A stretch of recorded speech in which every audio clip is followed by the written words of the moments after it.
out to WWII in the early 50s, 1950, 51, 52, 53. And some of the guys I worked with would go down to the mess hall at night to eat evening chow, and then we'd sit there and drink coffee for a long time and sit around something like this and sit there. And so all these so-called buddies of mine would stir up something, and there'd be some iron workers or plumbers or whatever, some big husky-looking, ornery-looking guys sitting over there. They'd go and stir up, and I'd end up being designated to go over and arm wrestle these guys. And there's nobody could out-arm wrestle me. None of them. None of the big guys that were a third bigger than me.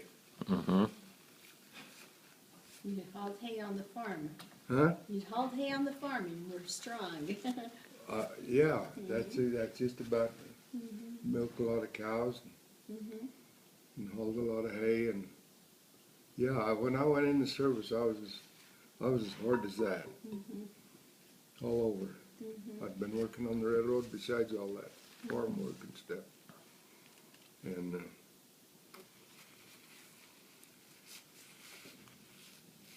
so and I was that way, and then I broke my back when I was 12 years old, so I was used to using my upper body, and I've had 7 operations on my shoulders. Now I can't hardly use my arms at all.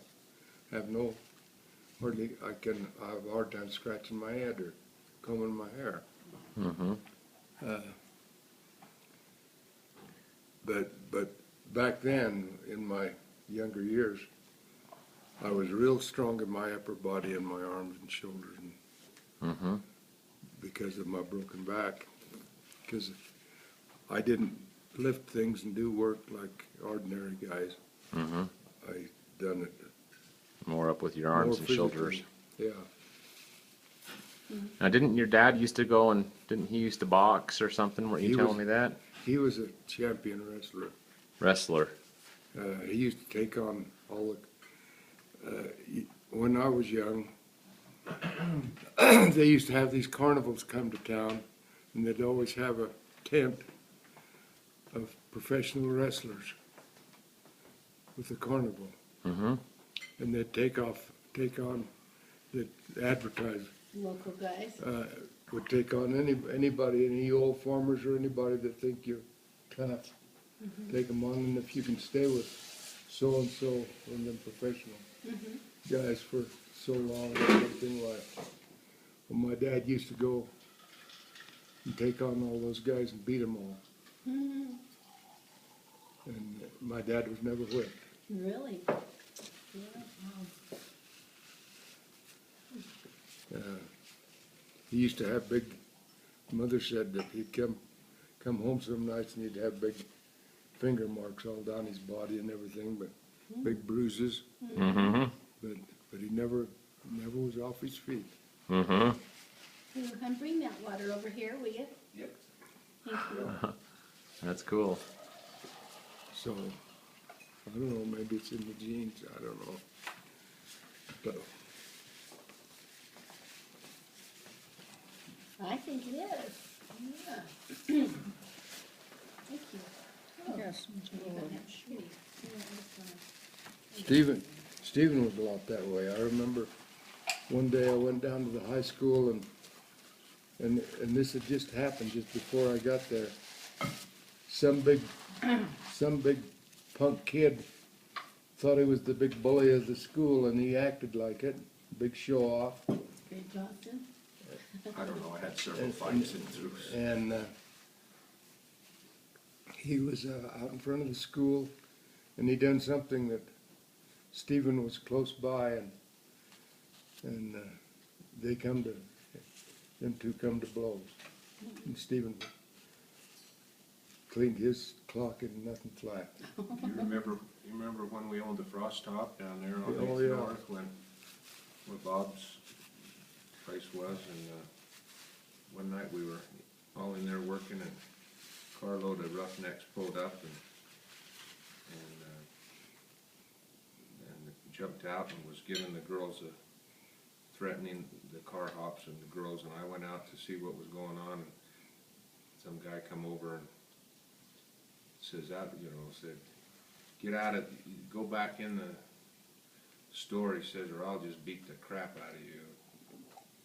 And he walked over and I said, well, you guys are the ones that need to get out of here. And he said, I'm just gonna beat the crap out of you.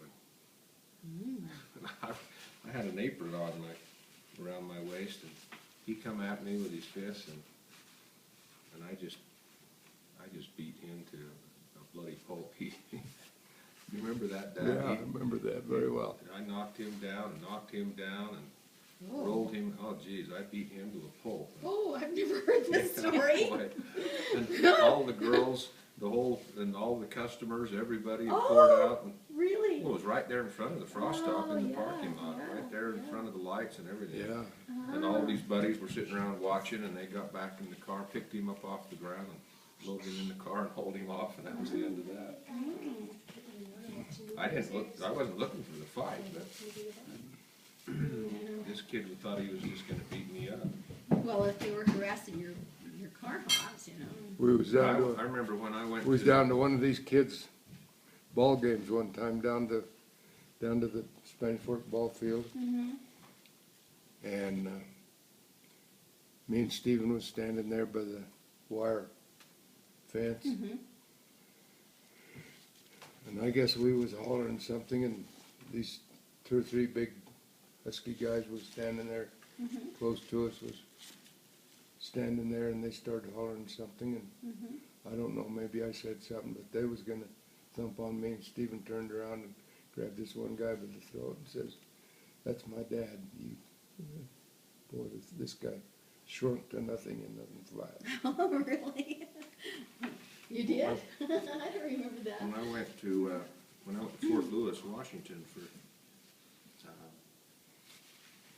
advanced jungle training, there was about 500 of us recruits in that battalion, and they have physical performance testing, and I got a ribbon, an award for the highest score of the whole Fort Lewis, everybody there. Really? Yeah. Wow. I still got that ribbon downstairs Is it? downstairs in the What do you want to do? in our the closet, the glass thing, Yeah. right there. Oh. But I set a record for the Monkey bars? the vertical ladder or horizontal ladder Yeah. where you Yeah, you monkey hang. bars. Monkey bar, you hang, and then you have to. I set a Fort Lewis record for the number of those.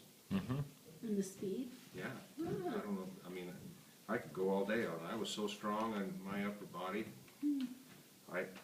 You'd go clear to the end, turn around, and start back, and I could go all day long. I can't. Well, I wonder if Kyle's record still holds at BYU. Do you know? Have you ever gone over there? Kyle had 2 records at BYU that he was on the walls for. I think it's still old. I don't know. I know. For strength, I know. Coach. The conditioning coach, whatever his name is, has mentioned that several times. He says, "Yeah, Kyle's name's still on the wall for 3 or 4 of those records."